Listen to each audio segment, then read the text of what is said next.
My name's Leah. I am the psychologist at Deaf Connect. A psychologist is someone who focuses on emotions, behaviour and thoughts and how they connect and relate to each other and help to better understand the person. So as a psychologist at Deaf Connect, I can work with families, with children with any level of hearing loss from as young as 2 or 3 years old, all the way up to adolescents, up to 18 years old when they're finishing high school. So the support can be a variety of things. It can be that early supportive counselling around just understanding and adjusting in the family around having a child with a hearing loss. It can also be around supporting around developing skills such as emotion regulation, behaviour management, parent strategies, social skills, helping more specifically with things like anxiety or low mood or with autism or ADHD. We're also able to do assessments, so looking at a whole scope developmental assessment of a young person that helps to inform their therapy goals or what supports they need now and in the future.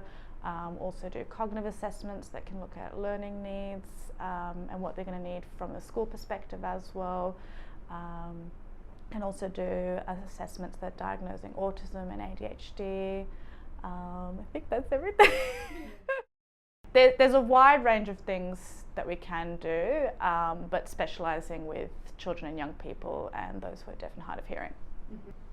I chose psychology and specifically working with children and young people because I've always had an interest in working with children and young people, and especially the early intervention aspect, you know, supporting them from the beginning so that they have these great life skills moving forward, that they have all these great protective factors that can help them to, you know, be able to navigate other things as they get older. So building them with skills that they can not just use as 4 or 5 or 8-year-olds, they can use when they're 17, 20 and things like that.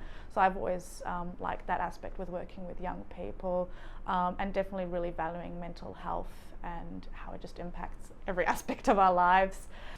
So the start of my learning journey with Auslan was years ago, before I was ever working or had any experience with deaf or hard of hearing people, where I just decided to do a community class and really enjoyed that.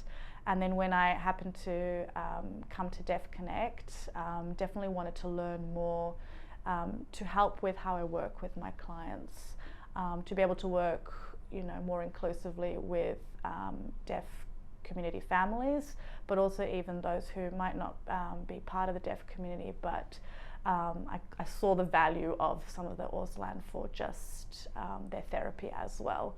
So learning Auslan has impacted my career pathway, just helped me to really further develop my skills in working with deaf and hard of hearing young people, and being able to be more inclusive and to be able to have different ways of communicating, so using a mixture of English and Auslan when needed, with clients who are culturally deaf but also those who are just starting to learn or who might not be learning but they enjoy the visual aspect.